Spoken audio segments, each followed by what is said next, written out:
안녕하세요. 부자금융 트레이너 백승혜입니다. 안녕하세요. 정혜림입니다. 네, 벌써 일곱째 시간이네요. 네. 오늘은 뭐에 대해서 얘기를 할까 고민을 하다가요.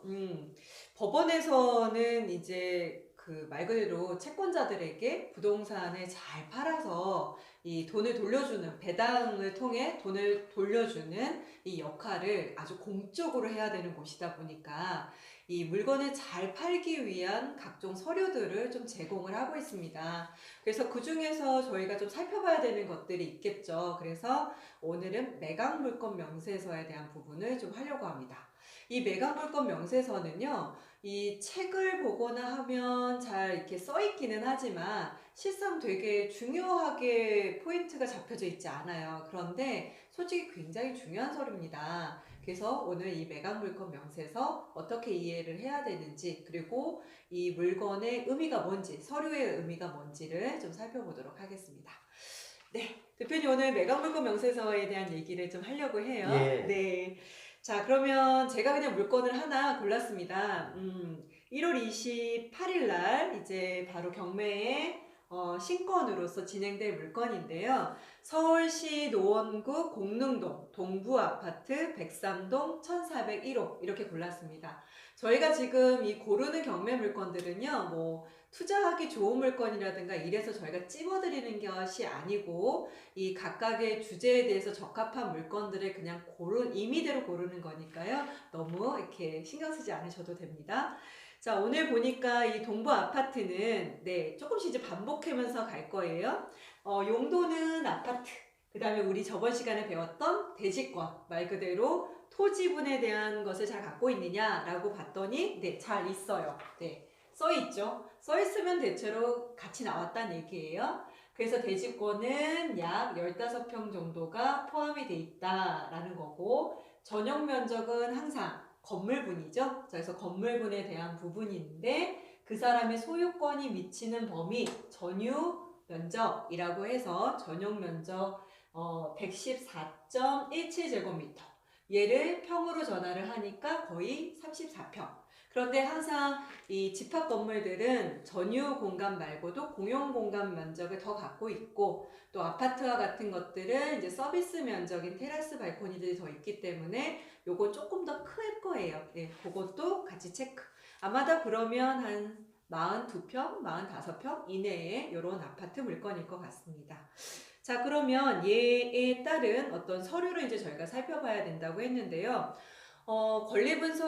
권리 분석을 저희가 하자고 하면 아마도 제일 어렵고, 비중이 큰 게 아마도 임차인 분석일 것 같아요, 대표님. 음, 그렇죠. 그 주거용 건물의 경우 네, 대부분 이제 아파트가 또 많아요. 네, 예, 그래서 경매를 이제 처음에 시작하신 분들은 음, 아파트부터 공략을 해요. 네, 그건 왜 맞아요. 그러냐? 아파트의 경우는 특별히 뭐 복잡한 권리관계 네, 없잖아요. 네, 단 하나 있다고 하면 음, 그게 이제 흔히 말하는 세입자, 네, 임차인에 관한 음. 거예요. 그래서 임차인에 관한 것만 잘 분석해도 아파트는 큰 무리 없이 네, 그런 것 입찰할 수가 같아요. 있죠. 예, 권리 분석을 따져볼 것들이 굉장히 원래는 많은데, 아파트는 솔직히 임차인을, 제대로 권리 분석하는 거, 이게 거의 50% 이상인 것 같습니다. 그래서 여기도 임차인이 있는가? 이렇게 봤더니, 네, 토지분, 건물 현황, 대지권 현황 순서적으로 나와 있고, 네, 임차인 현황 이렇게 해서 나와 있는데요. 자, 임차인의 현황을 봤더니, 네, 이분, 전입, 확정, 배당 이렇게 순차적으로 다 되어 있고요. 그리고 이름은 이상식. 자, 그 다음이 주거 임차인. 그런데 그 전부 방이 4칸짜리라는 의미죠. 그래서 뭐 한 42평 정도면은 방 4개짜리 맞으니까요. 그 전부를 이상식이라고 하는 분이 혼자 네, 빌려서 쓰고 계시는 것 같고, 보증 금액은 얼마이냐라고 했더니 2억 2천. 뭐 신고나 이런 것들은 네, 지금 중요하지 않으세요. 여기서 따져봐야 될 것들은 아니고요. 자, 그러면 이 임차인에 대한 현황들이 이렇게 있는데, 예를 들자면 지금 이런 것들을 저희가 권리 분석을 해야 되면 어떤 서류들을 좀 확인을 하셔야 될 거예요. 이거는 어찌 보면 현황이라고 써놨기 때문에 저희가 정확하게 확인해야 되는 서류, 아까 언급했던 매각 물건 명세서 요걸 살펴보면 될까요, 대표님? 예. 아까 저 방금 전에 아파트 같은 경우는 권리관계가 그렇게 복잡하지 않다고 그랬잖아요. 네. 예, 그러나 어쨌든 세입자가 있는 경우도 있고 네. 없는 경우도 있고 또 심지어는 아파트 같은 경우 이런 경우도 있습니다. 유치권이 신고된 경우가 네네. 있어요. 자 그런 경우가 있고 이제 아파트를 벗어나게 되면 경매 물건이 아파트가 전부는 아니고 네. 또 앞으로 우리가 이 경매 공부하시는 분들도 처음에는 아파트부터 출발하겠지만 나중에 상가도 할 것이고 토지까지 가고 공장 뭐 그밖에 뭐 다가구 이런 이제 점점 확장될 걸로 보여집니다. 네. 근데 이제 입찰하는 사람들의 어떤 생각을 한번 제가 읽어봤어요. 처음에 경매를 할 때 이분들이 뭐가 염려스러울까? 아무나 할 수 있는 건 아니잖아요. 그러면 이제 뭐 예를 들어 아파트가 됐든 무슨 뭐 다른 단독주택이 됐든 또는 그 밖에 상가가 됐든 현장 조사하고 다를 것 같아요. 나가서 예, 직접. 직접 가서 시세 조사도 하고 위치도 보고 실제 매매가도 조사해보고. 네. 이제 그거는 이제 어느 정도 발품을 팔면 되는데 네. 그다음에 돌아오면서 이제 고민이 뭐냐? 야 혹시 저기 뭐 복잡한 권리관계가 있으면 어떻게 하지? 이런 부분들에 대한 고민을 할 것 같아요. 네. 그러면 그런 부분들에 대해서 만약에 법원에서 아무런 정보를 제공하지 않고 이런 물건 나왔으니까 알아서 입찰해. 그러면 이 제대로 준비가 안 된 사람들 또 자료가 없어서 조사를 못하는 사람들은 네. 나중에 예상하지 못한 피해를 볼 수가 있어요. 네. 예, 그런 것을 방지하기 위해서 법원에서는 어떤 서류를 주느냐 최소한으로 네. 이 물건에 대한 설명서라고 해야 될까요? 그게 매각 물건 명세서죠. 아까 우리가 오늘 주제로 삼은. 네네. 그래서 이 물건에는 이러이러한 내용의 점유자나 또는 권리관계가 있습니다. 거기에는 뭐 임차인도 기재할 수 있고 있다면 유치권자도 거기다 기재가 일반적으로 이제 될 수 있고요. 또 그밖에 뭐 위험한 권리가 있다면 조심하라고 주의하라고 적기도 하고 이처럼 간략한 어떤 권리 분석 명세서라고 해야 되나? 막 그런 취지의 서류가 매각 물건 명세서고 일종의 그 물건에 대한 뭐 아까 명세서란 말이 그거잖아요. 설명서. 그렇죠? 네네네. 그래서 매각 물건 명세서만큼은 반드시 확인해 보시고 그리고 이제 추가로 조사해야 될 것은 나중에 문제고 기본적인 어떤 권리 관계에 대한 개략적 설명은 매각 물건 명세서에 나와 있으니까 그걸 생략해서는 절대 안 될 것입니다. 그러네요. 어찌 보면 저희가 이제 부동산을 매매나 이런 걸로 살 때는 공인중개사가 약간 그런 역할을 해주죠. 그래서 저희가 복비를 지불하기도 하고 그러는 건데 법원은 솔직히 이 부동산을 팔기는 팔지만 정정당당하게 팔기는 하지만 이것에 대해서 또 역시나 뭔가 설명해줄 의무가 있을 것 같고 또 아주 잘 설명해서 팔아야 또 좋은 금액을 받을 수도 있을 거기 때문에 그런 것을 설명을 잘 적어서 모아놓은 것들이 말 그대로 매각 물건 명세서. 대부분 저희가 이 경매 용어들을 되게 어렵게 생각하시는 분들이 많은데 꼭 그렇지 않은 것 같아요. 그러니까 말하자면 뜯어보면 각각의 용어들을 뜯어보면 얘를 뭘로 이해해야 되는지가 그대로 나타나 있어요. 그래서 한번 생각을 해보죠. 말 그대로 엄청 크게 했어요.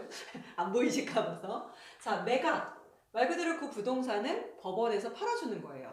그런데 팔려고 본 물건이 부동산인 거고요. 그 부동산을 팔매에 있어서 이런저런 좀 전에 대표님이 얘기해 주셨던 뭐 임차인이 들어있는지 유치권은 있는지 대지권은 제대로 붙어 있는지 뭐 이런 상황들을 아주 명확하게 써놓은 것들이 명세서다라고 보시면 될 것 같습니다.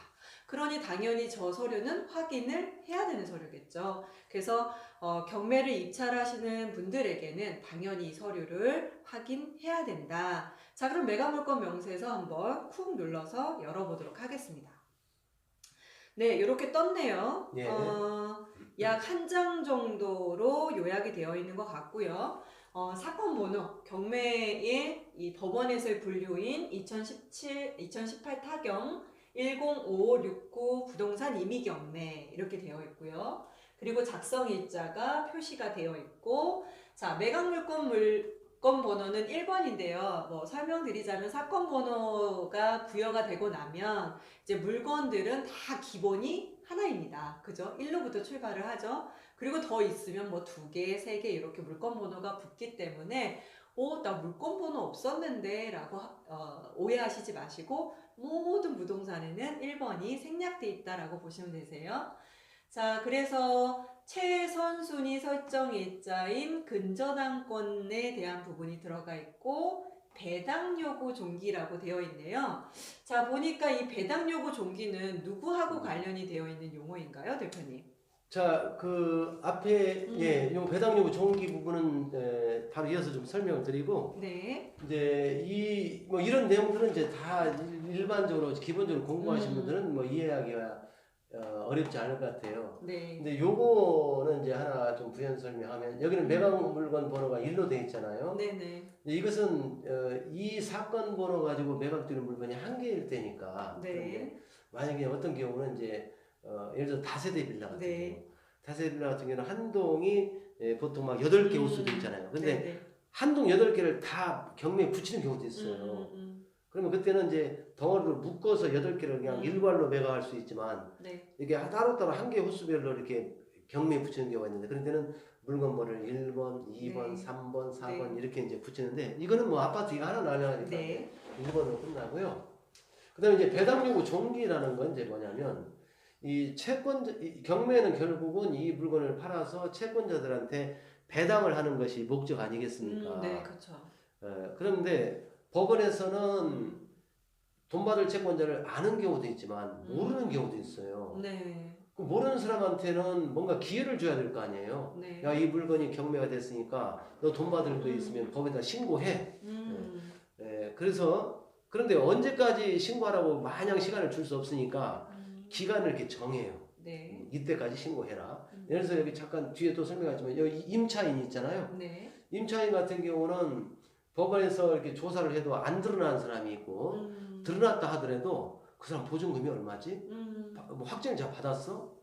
이런 거 모르니까 임차인한테는 경매가 됐다는 통보를 하고 네. 당신 그 이번 기회에 경매가 되는 기회에 임차 보증금 받아가지고 나가려면 법에다 신고해라. 권리 신고해라. 그리고 배당 요구해라. 이렇게 이제 알려줘요. 통지해줘요. 네. 하고 안 하고는 임차인의 선택인데 한다고 하면은 법에서 정해진 네. 요 날짜까지 해라 이거 요 날짜. 종기라는 말은 마지막 기일이거든요. 네. 시기는 시작하는 기일이고, 네. 그러니까 배당 요구를 임차인이 이 경우는 네. 임차인 당신 이번에 그 임차 보증금 여기 2억 2천 있다고 하는데 배당 받고 싶으면 법에다 배당 요구를 하시오. 언제까지? 종기는 2018년 11월 30일까지. 이때까지 만약에 안 하면 네. 당신은 배당을 못 받는다.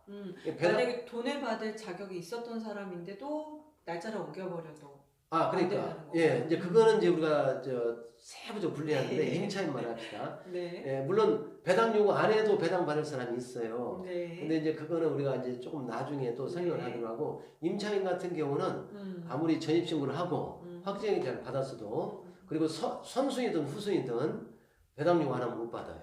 네. 언제까지? 배당 요구 종기까지. 종기까지. 그러니까 근데 문제는 이것이 입찰자한테 영향을 미친다는 거야.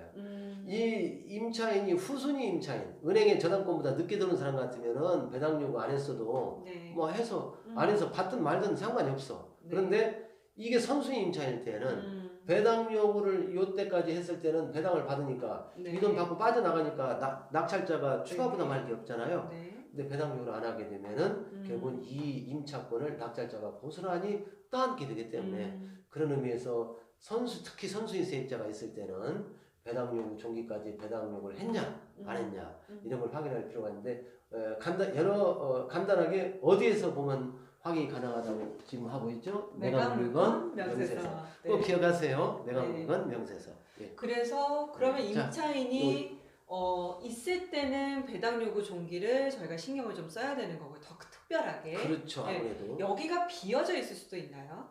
그렇죠. 세입자가 없을 때는 사실 배당 요구 종기라는 것은 채권자의 문제지 낙찰자한테는 별 영향 줄 게 없습니다. 만약에 이 아파트에 소유자가 직접 살고 있어요. 예. 네, 그럴 때도 여기에 써주나요?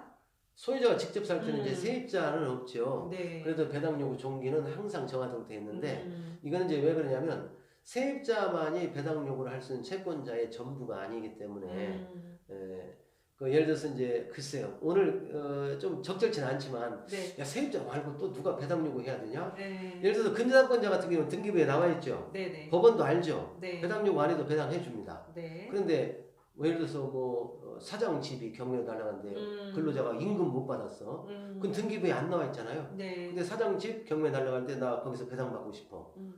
물론 이제 일정 요건은 있어야 돼요. 네네. 그럴 때는 배당 요구를 해야 돼요. 언제까지? 이때까지. 안 하면 법원에서는 알 수가 없잖아요. 또는 뭐 그 밖에도 이제 일반 채권 가진 사람, 네. 판결문 가지고 있었는데 판결문 가졌다는 얘기는 등기부에 안 나와 있으니까 법원에다 자기 신고하기 전에는 내가 저 채무자 집이 경매가 돼도 거기서 돈을 받을 수 있는 권리자인지 아닌지는 본인이 신고 안 하면 모르잖아요. 네네. 그러니까 이 안까지 배당 요구를 해라. 그런 취지에서 이제 모든 경매 물건은 배당 요구 종기를 정하도록 돼 있고 보통은 이제 경매 개시가 떨어진 날도 3개월 안으로 이렇게 정하도록 돼 있어요. 그러니까 3개월 정도. 시간적 여유가 좀 있다고 봐야 되겠죠. 네.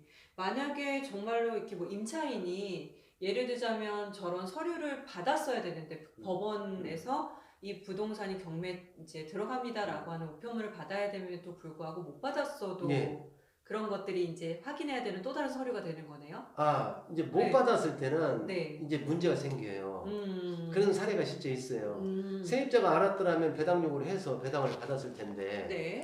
법원에서 경매된다는 통보를 안 했단 말이에요. 그래가지고 못 받았어. 네. 그러면 경매가 된지 모르니까 배당 요구를 못 했을 거 아니에요. 네네. 그랬을 때 과연 법원, 특히 이제 법원은 국가기관이니까 국가를 상대로 손해배상 책임을 뭐 물을 수 있냐 이런 사건이 실제 있었는데 네. 그럴 수 없습니다. 그 이유는 나중에 이제 임차권도 우리가 또 공부할 네, 거잖아요. 네. 그때 하도록 하고 네. 오늘은 이제 배당 요구 종기라는 것이 어떤 의미를 가졌냐. 네. 배당을 요구를 안 해도 배당받을 사람이 있는 반면에 임차인이나 또는 그 아까 뭐 임금 채권자가 있다든가 네. 또는 옛날에 판결문을 들고 있는 사람이 있다든가 네, 네. 이런 사람들은 이 기간까지는 배당 요구를 해라. 그 음. 뒤에는 배당 요구해도 돈 못 준다. 이런 취지로 정해놓은 기간이다 이렇게 보시면 돼요. 네, 알겠습니다.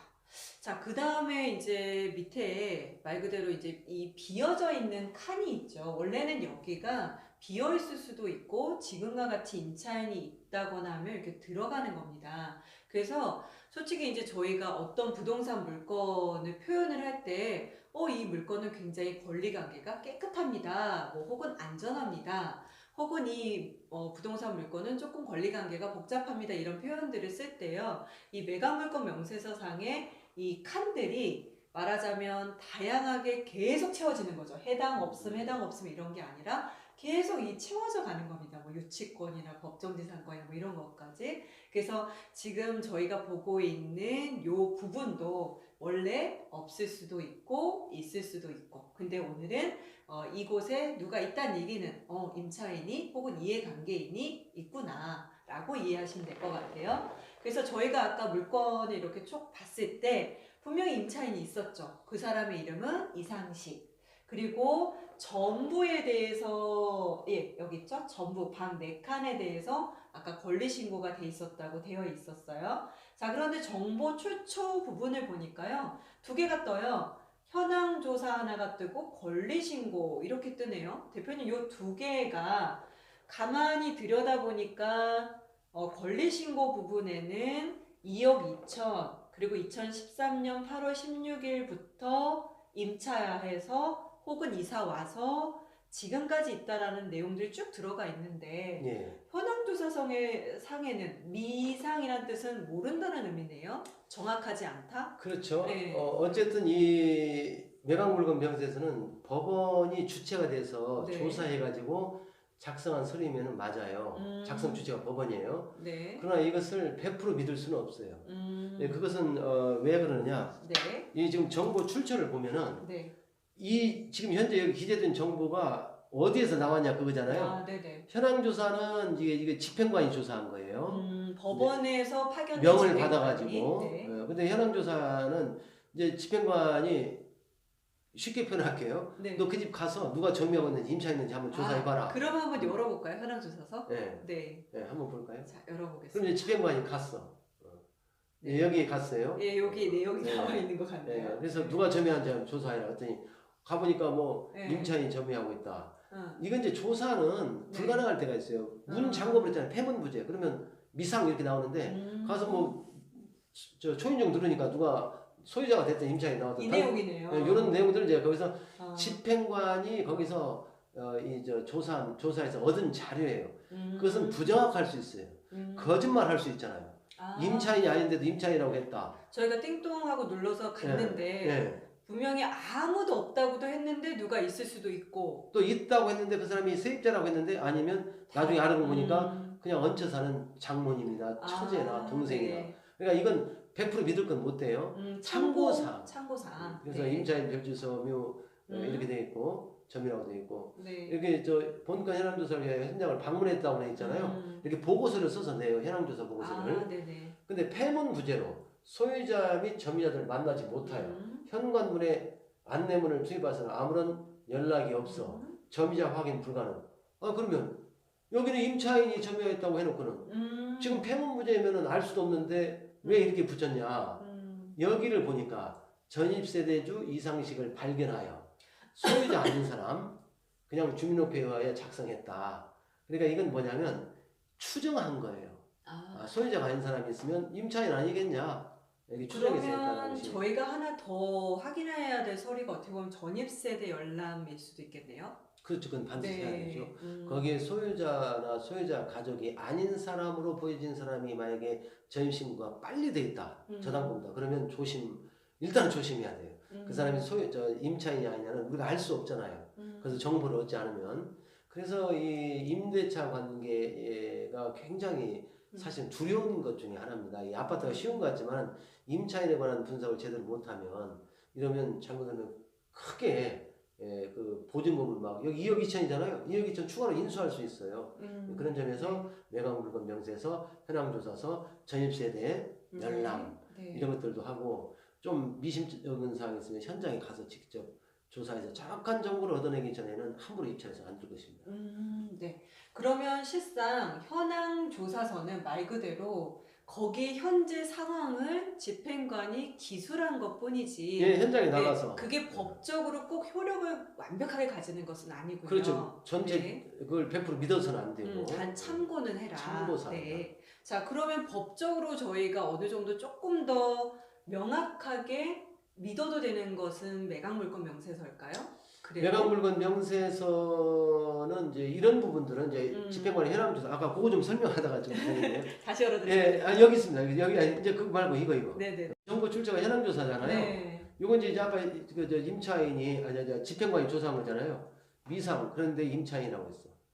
왜? 뭐 보고 전입세대 열람 제3자가 돼 있다. 네네. 임대차 기간 알 수 없어. 아무도 못 만났다고 했잖아요. 그렇죠. 미상이라는 것은 뚜렷하게 밝혀진 내용이 없다. 나 모른다 이 말이에요. 있다 없다가 아니라 없다가 아니라 네, 잘 모르겠다. 나는 모르겠다. 네. 이 점유기가 있는지 모르겠다. 네. 보증금 있는지 없는지 모르겠다. 없다가 아니에요. 그 다음에 차임 모르겠다.